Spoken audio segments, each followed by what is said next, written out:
मान्छेले माया ठुलो कि पैसा ठुलो भन्छ नि कदापि पनि पैसा ठुलो त्यस पछाडि माया ठुलो मायाले पैसालाई कहिले पनि किन्छ तर पैसाले माया किन्न सक्छ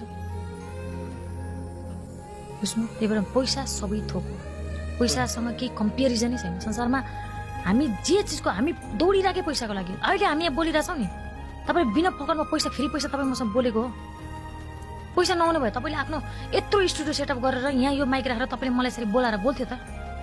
होला तपाईँको एउटा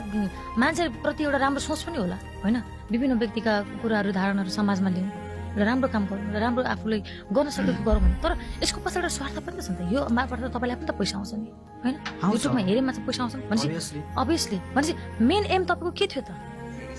पैसा कमाउनु हो भनेपछि पैसा सबसे ठुलो हो कि मान्छेले पैसा के होइन भन्छ नि पैसा केही होइन भन्ने मान्छेले पैसाको भ्यालु नै बुझेको छैन जसले पैसा कमाएकै छैन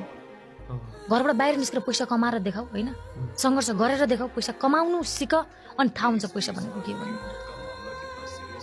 पैसा नै सक्छ पैसा सक्थो